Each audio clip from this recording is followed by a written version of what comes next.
My starting height was 5'7". I would consider myself kind of on the shorter end of average.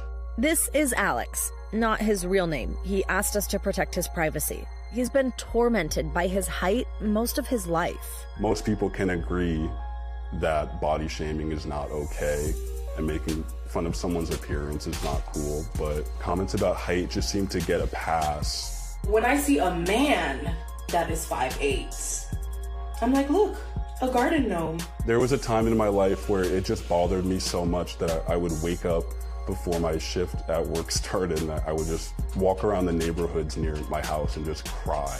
And just like put in my headphones and cry into my mask. And I was like, there's gotta be another way. I knew there's that one solution. And I said, hey, let's do it.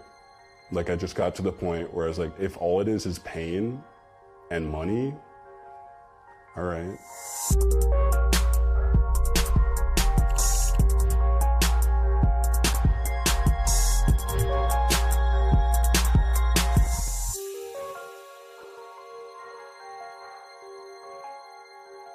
These are all phrases that are associated with like being tall. When you're taking the high road, you are being the bigger person.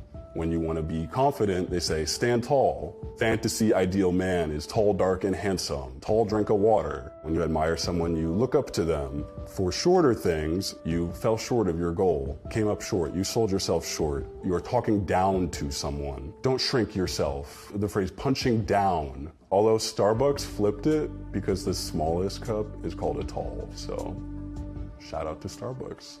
What is the minimum height a guy has to be? Okay, so I'm really tall, but like, yeah, unfortunately, I have gotten with guys shorter than me. What do you mean, unfortunately? Unfortunately.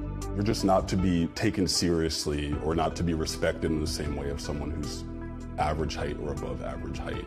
I mean, I see instances of it not just in the people I speak with or interact with at work or my friends and family, but it's very common in media as well, like Shrek with Lord Farquaad. I am Lord Farquaad. Lord Farquaad? Forgive me, my lord, for I was just saying a short... farewell. Once I graduated college and entered the workforce and would still receive comments that feels like someone says it to you on the playground, you're like, so this really doesn't end. An analysis of CDC data found that, on average, taller people actually earn more. And for his book, Blink, Malcolm Gladwell surveyed Fortune 500 CEOs, and he found that 58% of them were over 6 feet, compared to 14% of all U.S. men. It just got to a point where like day after day, I would hear a comment from someone at work and be in a really bad mood and come back and I'd be hanging with my roommates and like one of them would make a comment about something, not my height, but just height in general that like bothered me. And I would, okay, I gotta get out of here. I go to my room, put in my headphones, like go on TikTok and they'd be like, we found this guy on Tinder. We're gonna line up like the water bottle he's holding next to his body and try to calculate his actual height and then decide if we wanna swipe left or right based on if he's tall enough. He was only 13 Aquafina bottles tall. That means he's 5'8". Left. And I was like, okay, I have to get out of this. Alex is now 5'10". That's an inch taller than the average American man. So I had my surgery January of 2022. Part of my subspecialty is making people taller. Dr. Shahab Mahboubian is an orthopedic surgeon in Los Angeles. He performed leg lengthening surgery on Alex last year. This is what the rod looks like when it's inside the bone. Here you can see this is like usually what the new bone looks like. It's actually thicker and stronger than your natural bone. Let's just, for example, talk about the femur, which is the bone in the thigh. I make a small incision where I cut the bone.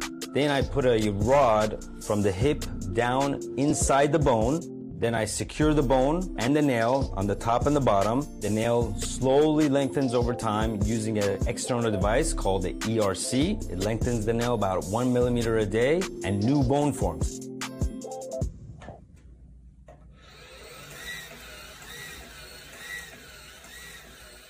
I believe it's 1/3 of a millimeter per turn. So if you do it 3 times a day, essentially your lengthening period is about 3 months if you're doing the full length. of slightly over 3.1 inches. So first at-home lengthening. The initial surgery is about 75 grand. And then the rod removal surgery, luckily I'm having that covered by insurance. So for me, the second surgery is just 10 grand flat. Session complete. You'll have physical therapy. For me, that was, in the beginning, I think 5 days a week. You should also probably factor in the cost of Ubers, your Grubhub and Uber Eats deliveries for a little bit. It'll probably be about like 90 to 100K. This was not like a spur of the moment decision. Made sure my finances were all in place. I did also take out a sizable loan before the first surgery. I did also start an OnlyFans account, which has been pretty successful. It's been a good way to put a little bit of money into savings every month. I did not ask for this. This is the one solution, but I wish it was painless and free. In order to get what I wanted, this is just the route I had to take. That's what it is. Money comes and goes. To me, this feels like I'm truly, like the phrase, investing in yourself. And I'm planning to live for a long time. So really, when you break it down, it's like $1,000 a year to not hate myself. Absolutely, I feel for my patients. I'm about 5'9", so I would consider myself average height. You know, I was a late bloomer when I was younger. I still remember in 8th grade, I was like the shortest kid in my class. And, you know, I would get all these short jokes. And that's why I even have 60 to 65-year-old guys that have come to me to undergo the procedure, because it just doesn't stop. The short jokes keep going on and, you know, they feel inferior. So I know what my patients are going through. Dr. Mabubian says the surgery's popularity has grown sizably in the past 5 years. I think it's becoming less taboo and more accepted by the public. But I think we still have a ways to go before it's accepted by the general public. I consider this procedure a life-changing procedure. And I ask my patients, would you do this again? All of them say yes, without hesitation. It's a big perspective change just in general. Like when you go to like a coffee shop, you expect the counter to be like at a certain height on your body. And now it's like more like at my waist as opposed to like up on my stomach. One study found the psychological state of patients improved consistently after their limbs were lengthened. And experts say the surgery is safe as long as it's done by an experienced surgeon. I don't have any regrets about it. There's certainly downsides to it. Like, as great as it's been for me and like legitimately life-changing as it's been for me, there's certainly things I miss out on being in a walker and on a cane for the better half of 2022.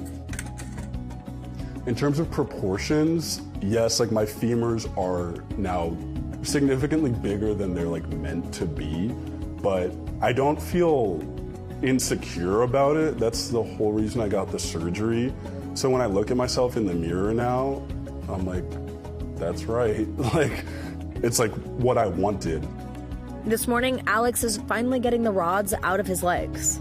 I do want people to know it's safe and you're not a psycho for getting it. If it seems like a crazy surgery that only an idiot would do, like you just might not be aware of all the reasons that people would want to get this, the actual effects that it has on your life.